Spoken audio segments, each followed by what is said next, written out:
Pablo Agüero, vous présentez ce vendredi soir au studio à Brest votre dernier film, Eva ne dort pas. Alors Eva, c'est Eva Perón, une grande figure politique qui se battait pour plus de droits sociaux en Argentine dans les années 40. Si elle ne dort pas, c'est parce qu'elle est morte quand le film démarre en 1952. C'est une personne qui a été tellement influente pour le peuple argentin que même après sa mort, son corps reste encombrant pour ses détracteurs. Vous inventez ici le concept de nécropique. Contrairement au biopic, c'est l'histoire de la mort d'une personne célèbre. C'est un peu ça, Pablo, l'idée? Oui, c'est comment une personne vit après sa mort. Oui. Cette femme, elle est morte très jeune, à 33 ans, comme Jésus-Christ en plus. Oui. Ça alimentait le mythe au fait de sa gloire.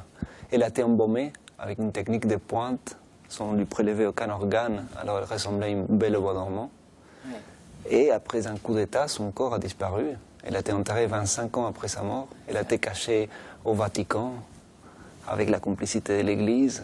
C'est devenu un objet dangereux pour les militaires parce qu'elle pouvait déclencher une révolution. Juste sa présence physique pourrait déclencher un soulèvement populaire. Donc on le voit, il y avait vraiment matière à faire un film juste dans les 25 ans qui ont suivi sa mort.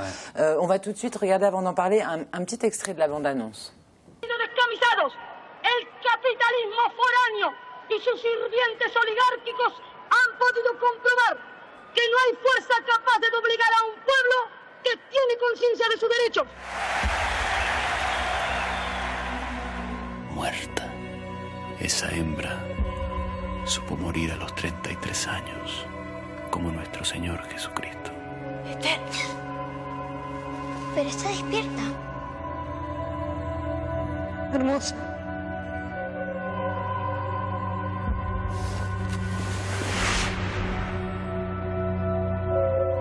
Paquete recuperado. Cambio. Positivo. Cambio. Probablemente lo están siguiendo. Se han formado varios comandos con la intención de robar el paquete. No es un cadáver.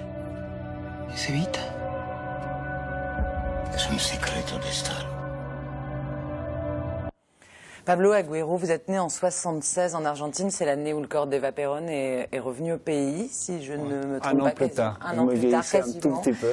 Donc, cette période de l'histoire que vous racontez, c'est juste avant votre naissance. Est-ce que c'est une période fascinante quand on est argentin comme vous? C'est une période encore pleine de mystères et fascinante. Oui, on a beaucoup parlé en Argentine de la période d'après, c'est-à-dire la dernière dictature, la plus sanglante. Mais on n'a pas trop parlé de ce qui s'est passé après, ce qui l'a précédé. C'est-à-dire tout le processus de la guerre froide entre 1946 et 1976.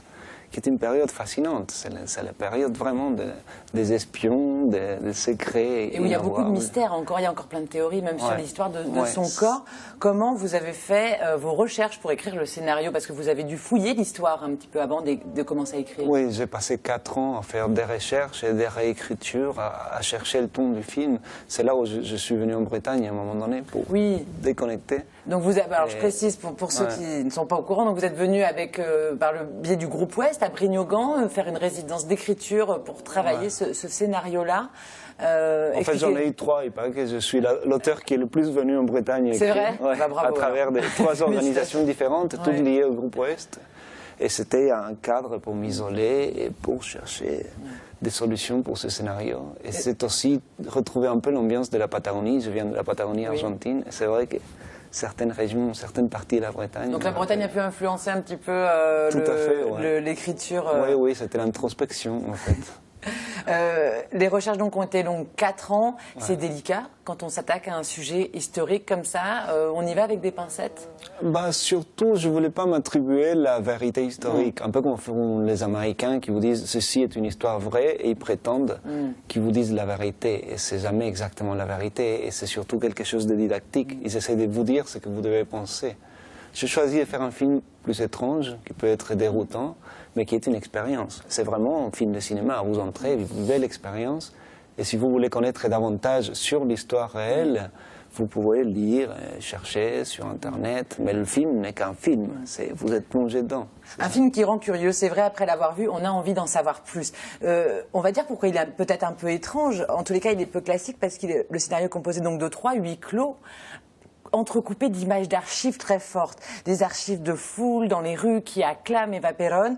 Ça tranche avec ces huis clos très intimistes où il y a maximum 3 personnages en même temps. Moi, je voulais savoir un petit peu, justement, quand vous êtes allé chercher ces images d'archives, c'est quoi leur rôle dans ce film? En fait, elles étaient très accessibles. J'étais très étonné qu'elles n'aient pas été exploitées davantage parce qu'il y a des images incroyables. Cette femme, je pense qu'il n'y en a pas eu d'autres personnalités politiques qui convoquent autant de gens. Il y a 2 millions de personnes à un moment donné devant elle. C'est énorme. Elles sont extrêmement impressionnantes. En Argentine, il y a l'avenue la plus large au monde, 130 mètres de large, et jusqu'à l'horizon, il y a la foule. Et il y a des images très très impressionnantes que je me suis appropriées sans vergogne. 3 huis clos à 3 périodes différentes de l'histoire. L'embaumeur, vous en parliez, le transporteur du corps, le dictateur enfermé par les révolutionnaires. Pourquoi ces personnages-là? Vous auriez pu, j'imagine, il y en a plein d'autres que vous auriez pu choisir dans l'histoire du... Oui, si je mettais en valeur la figure d'Eva Perón à travers les gens qui l'adoraient, ça aurait été presque écœurant parce qu'il y avait une telle adulation. Trop de passion. Trop de passion, oui, alors que trop d'empathie avec les personnages, et ça m'aurait poussé vers un discours unique, une sorte de pamphlet.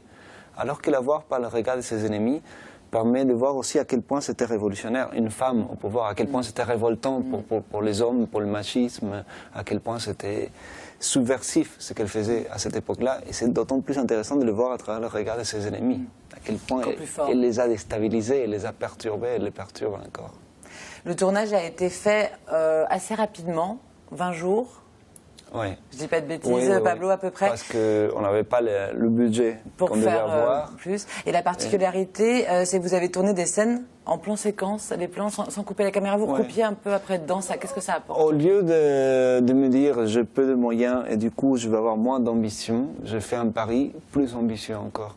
Ça paraît étrange, mais il y avait une méthode. C'était de faire beaucoup de répétitions, de préparer des plans qui soient parfaitement chorégraphiés à l'avance, de travailler beaucoup en amont et de tourner des plans qui soient un défi.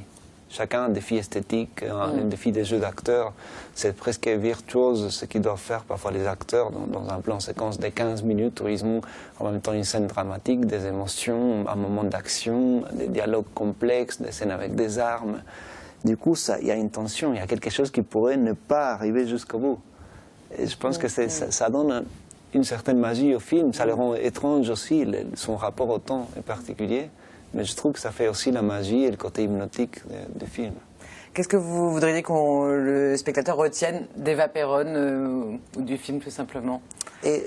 Eva est controversée, comme à mon avis, toute personnalité politique.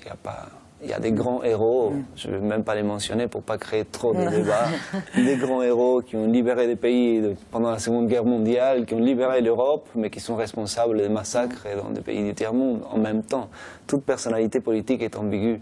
Alors je ne veux pas faire une apologie d'Eva comme d'aucune autre, mais je veux qu'on retienne ça qu'on a réprimé, censuré, écrasé, massacré pendant plus de 25 ans en fait, parce qu'après il y a eu d'autres dictatures. Et 70 ans après sa mort, elle est plus présente que jamais.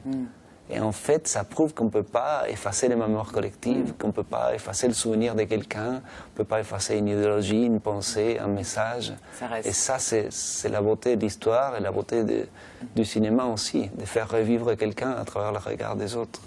Merci beaucoup, Pablo Agüero. Et puis on vous attend peut-être sur d'autres nécropiques prochainement, donc d'autres personnages célèbres dont vous nous raconterez aussi bien leur mort.